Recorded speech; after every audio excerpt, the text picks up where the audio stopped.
The Brothers of Liberty, here to remind you what true freedom is. Hello, and welcome to another edition of the Brothers of Liberty with the older brother Kelton here. Today is December 17th, Friday, and on Monday, December 20th, the Ghislaine Maxwell trial will actually have closing arguments. The defense rested their case today because they ran out of witnesses. The judge already previously told them when they begged for more time that she has a simple rule. You either have witnesses or you rest your case. So the court was adjourned actually around 4 o'clock because they had no more witnesses. Maxwell herself said that she wasn't going to testify.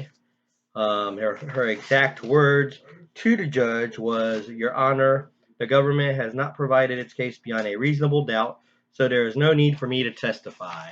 Um, so when someone says that you did something and you're not gonna challenge that, gotta love it, right? Um, Now there's been some interesting things in this case to remind people what she's charged with. She's charged with enticing minors, transportation, and conspiracy to transport. 4 charges there. What a lot of people don't realize, she was actually indicted with 6 charges. There's two counts of perjury as well, but that's actually going to be tried at a later date. So even if she gets a not guilty verdict here, she may get a guilty verdict on the perjury charges. So there'll definitely be another trial, whether she gets convicted or not convicted in this jury. The jury deliberations will go after the closing arguments. They expect it to be done before Christmas, but we'll see what happens there. Now, things that happened before this week, because this week trial was only 2 days, yesterday and today. Um, and we'll see what it shows here. Now, before the everything happened, the defense wanted their witnesses to testify anonymously. The court struck that down. And also, her brother stated that the only reason why Maxwell is on trial is because she's a survivor and she's a victim of media abuse, and saying the authorities targeted Maxwell because they're shame that losing Epstein in federal custody. No, she had involvement in it too. Um, Hence why there was a civil lawsuit against her in 2015, which a lot of people's not talking about that lately. Um, Now the defense only called 8 witnesses when they originally said they would have 35 witnesses. One of the witnesses apparently caught COVID-19. And it was supposed to be done remotely. The judge even said she would allow it, but yet it was never done remotely. Um, Now, the first defense witness was an executive assistant that worked for Epstein from 1996 to 2003. Um, and she actually had signed a non-disclosure agreement as part of her work, and said that she took care of the properties and she was important and to Maxwell and Epstein. Or Maxwell took care of the property. She was important to her and Epstein. She also attributed Maxwell of being able to do her career. I said that helped her with a big part of her career.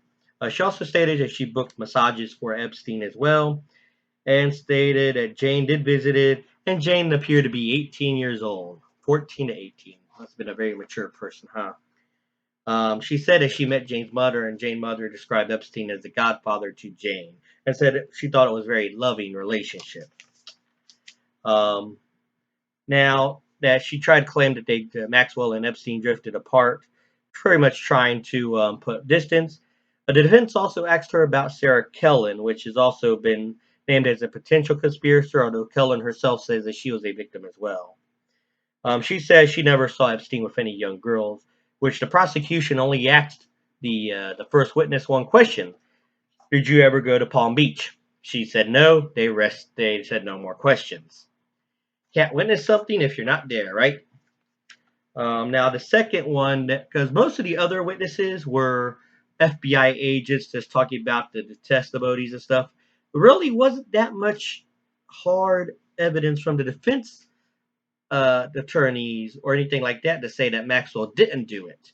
The second witness was a well-known witness expert, Dr. Elizabeth Lotus. She was a psychologist with false memories report, and she's also been called. She has been called as a expert witness in the Harvey Weinstein case, Robert Durst, O.J. Simpson, Ted Bundy, Bill Cosby, and Jerry Sandusky. Can't help but notice some of those people were sexual allegations. I guess she loves to defend people who've been sexually abusing people. Should tell you a little bit about her character. She gave her resume, tried to say that the media can be involved in causing people to remember different things.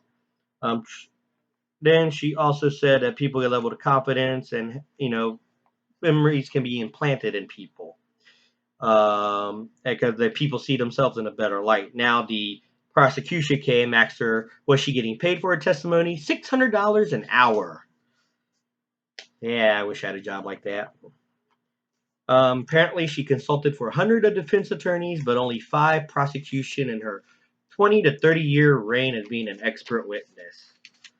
And the defense attorneys even asked if she ever did a study trying to implant false memories of childhood sexual abuse, which she had to admit no because it's not allowed. They also got her to admit that the peripheral details of memories are malleable, but core memories, especially of traumatic events, are much stronger. So, with that being said, they really can't come up with that. The prosecution shot that down. Like I said, some FBI witnesses, mainly talking about different people in airports, pretty much talking about just documents and stuff, nothing real major. And today's things, they had it talked about a witness of an ex-girlfriend. Now, this witness, I'm going to tear up. She was Eva Anderson Dubin. She was a Swedish model. She was Miss Sweden in 1980. Started dating Epstein when she was 28 in 1981, and the thing lasted 11 years. Now, according to her, that Epstein is the godfather of all 3 of her children. She's also married to, drumroll please, Glenn Dubin. You might have heard his name as she was accused of having sex with Virginia Roberts by Virginia Roberts in the 2015 lawsuit. She also stated that she never participated in group sex with Jane. It stated she never seen anything happening as far as anything out of the ordinary. But she does come from Sweden, which the consent for sex is 15 years old. At least that was as of 2005. We don't know if it was earlier in the 1990s. Also, the reason why I say we're going to destroy her testimony is that in 2019, unsealed documents revealed connection between Epstein and Dubin, including allegations of involvement in the sexual abuse ring. The former house manager for the Dubins described a 2005 encounter of a 15-year-old girl as a nanny, stated the girl was shaking and crying, and she says she was pressured by Maxwell to have sex with Epstein, with Maxwell taking her passport when she refused. A month later, he described that her employment, that the Dubins took the girl to Sweden where she was dropped off at an airport. And by the way, these unsealed documents were from a lawsuit in 2015, 5 years before Maxwell was indicted. So as much as the defense want to say that Maxwell had nothing to do with it, documents proves that from 2015 of a witness. I don't know why the prosecution didn't bring that one up, probably because the accusers were not involved in that, but that could have showed that at least she had some participation of at least other ones. Now, but then the judge also restricted only those 4 accusers.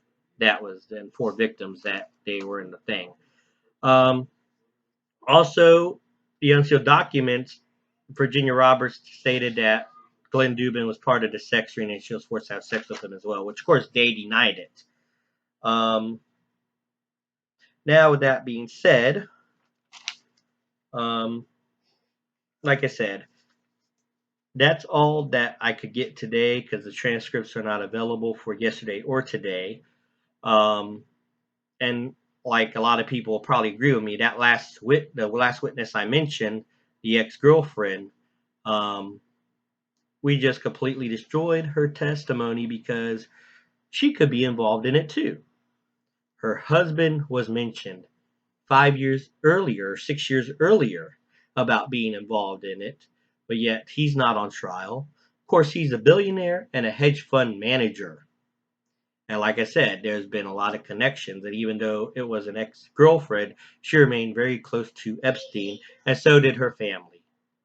Now, if you have a difference of opinion, feel free to let it out and tell me about it. You can make comments in my video, like, share, subscribe, and if you have any topics you want us to discuss, brothersdeliberty76@gmail.com. But as you see here, this was pretty much a circus media. There are some things the prosecution could have done better that they didn't, and I wonder why that was. And we'll see what happens next week with the verdict. But as for now, this is the older brother of liberty reminding you what true freedom is and ought to be.